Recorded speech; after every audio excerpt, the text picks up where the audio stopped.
नमस्कार मित्रों, स्वागत है आपका हमारे YouTube चैनल भाग्य दृष्टि में। हर रोज की तरह हम आपके लिए लेकर के आते हैं ज्योतिष से संबंधित कुछ खास योग। और जिस तरह से हमने बात की विदेश जाने के लिए, तो पहले मैंने आइलेट्स पर एक वीडियो बनाया था कि आपके लिए आइलेट्स करना ठीक रहेगा या नहीं रहेगा। यदि आपने आइलेट्स किया हुआ है तो आपको किस तरह से विदेश कारक योग बनते हैं। और आज हम बात करते हैं कि कुंडली में किस तरह से विदेश जाने के योग बनते हैं। यदि आपकी कुंडली में विदेश जाने के योग बनते हैं तो आप जा सकते हैं, अन्यथा नहीं। तो आज आप खुद अपनी कुंडली से जानोगे कि आपकी सेटलमेंट फॉरेन में है या नहीं, आप किस तरह से विदेश जाओगे, तो वो मैं आपको बताना चाहूंगा। मित्रों, ज्योतिष शास्त्र में चौथा घर और 12वां घर यानी चतुर्थ स्थान और द्वादश स्थान को मुख्य तरह से देखा जाता है विदेश जाने के लिए।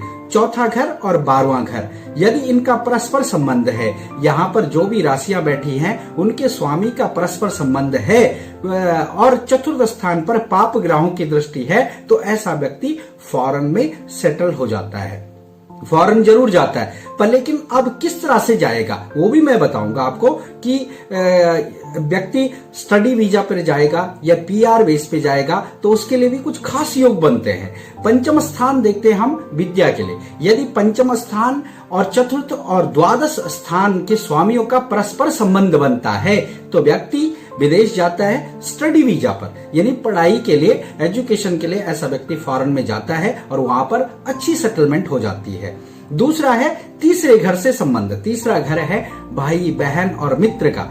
ऐसा व्यक्ति जिसके भाई बहन बाहर रहते हैं, फॉरेन में रहते हैं, तो वो व्यक्ति भी बाहर जा सकता है यदि तीसरे घर का, चौथे घर का और 12वें घर का परस्पर संबंध है। तो ऐसे व्यक्ति के जो भाई बहन हैं उनके थ्रू ऐसा व्यक्ति फॉरेन में जाता है और वहां पर अच्छा सेटल हो जाता है। सप्तम स्थान, 7वां घर है विवाह का, मैरिज का। जो 7वां घर हम देखते हैं तो पत्नी का है, पति का है, तो ऐसा व्यक्ति या तो विवाह के बाद जाता है या विवाह या डिपेंडेंट जाता है, यानी पत्नी के बेस पर जा सकता है या पति के बेस पर जा सकता है और फॉरेन में जाकर के उसकी अच्छी सेटलमेंट हो जाती है, जिनका 7वां घर, चौथा घर और 12वें घर के स्वामी का परस्पर संबंध है। ये कुंडली से देख करके हम दे सकते हैं कि यदि इनका परस्पर संबंध है और चौथे घर पर पाप ग्रहों की दृष्टि है तो ऐसे व्यक्ति का फॉरेन जाने का योग बन जाता है और उसकी बहुत अच्छी सेटलमेंट हो जाती है। 10वां स्थान भी इस पर मेन मुख्य तरह से देखा जाता है,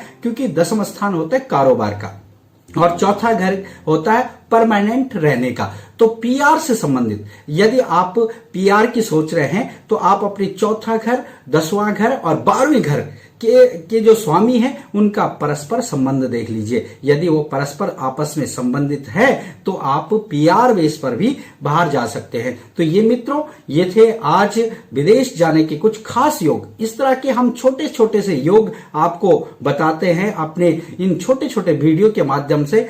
आप अगला योग के बारे में तब तक हमारे साथ बने रहे और हमारे जो YouTube का चैनल है इसे जरूर सब्सक्राइब करें, ताकि आने वाले जो वीडियो हैं और पिछले जो वीडियो हैं वो आप तक पहुंचे और आप ज्योतिष का ये छोटे छोटे जो टॉपिक है हमारे, उनका आप लाभ ले सकें। मिलते हैं अगले वीडियो और अगले योग में, तब तक के लिए नमस्कार।